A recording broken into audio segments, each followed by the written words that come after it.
Thank you, Council President Weston. It is Eric Previn, a city resident from District 2, and I'd like to thank Mr. Blumenfield on this one. If I understand it correctly, it seems to be a record retention policy review, just to sort of make sure that we are doing what makes sense, which I think is important. I think it's a discussion that does unfortunately involve holding on to a bit more than we probably would want in the spirit of Wesson-like efficiency.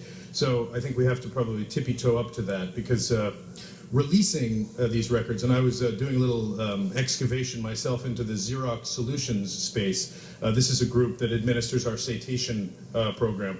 And I had asked for some of the emails and correspondence, and sadly, in connection with our city policy, they had been destroyed, those records.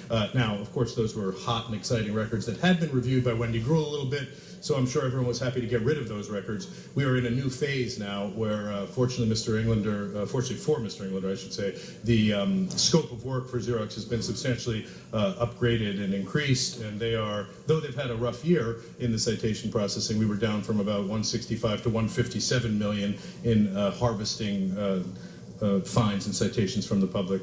We look forward to a robust uptick, unfortunately, coming very soon. So with regard to the record retention, sir, I do admire what you're doing here, and I do think that digitally, obviously, as I know you're the tech guy, we do want to try to hold on to these things, because the cost to save records is quite small. And of course, the reason we save them is because once some of the characters have moved on because they've gone to the state legislature or to the Senate, we do sometimes have to review those records. There's a very relevant case in New York right now on that point. And thank you for your support.